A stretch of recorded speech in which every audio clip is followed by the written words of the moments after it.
नमस्ते दोस्तों, मैं सरिता तिवारी और आप सभी का मेरे YouTube चैनल कल की खबर में बहुत बहुत स्वागत है।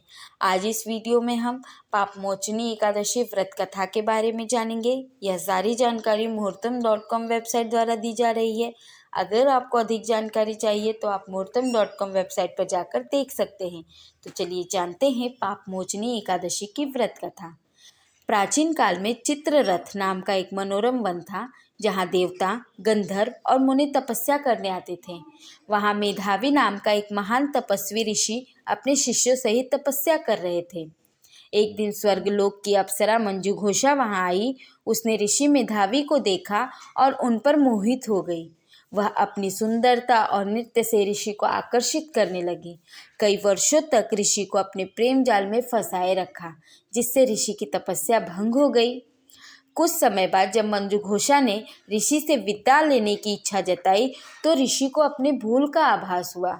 उन्होंने अपने लंबे तप का हास्य देखकर क्रोध में आकर मंजू घोषा को श्राप दे दिया कि वह पिशाचिनी बन जाएगी। अप्सरा ने विनती करने पर ऋषि से श्राप से मुक्त होने का उपाय पूछा।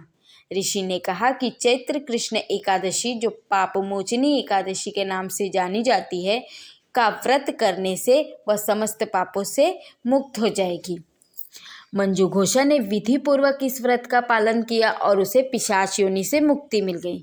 इसी प्रकार जब ऋषि मेधावी अपने पिता चम्यन ऋषि के पास गए और अपनी भूल बताई तो उनके पिता ने भी उन्हें पापमोचनी एकादशी व्रत करने की सलाह दी।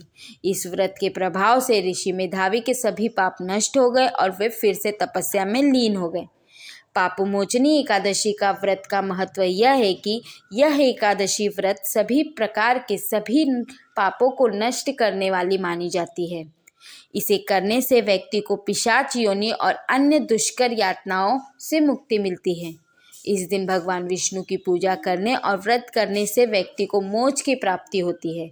यह व्रत ब्रह्महत्या, व्यभिचार, झूठ, चोरी आदि पापों से मुक्ति दिलाने वाला माना जाता है। धन्यवाद।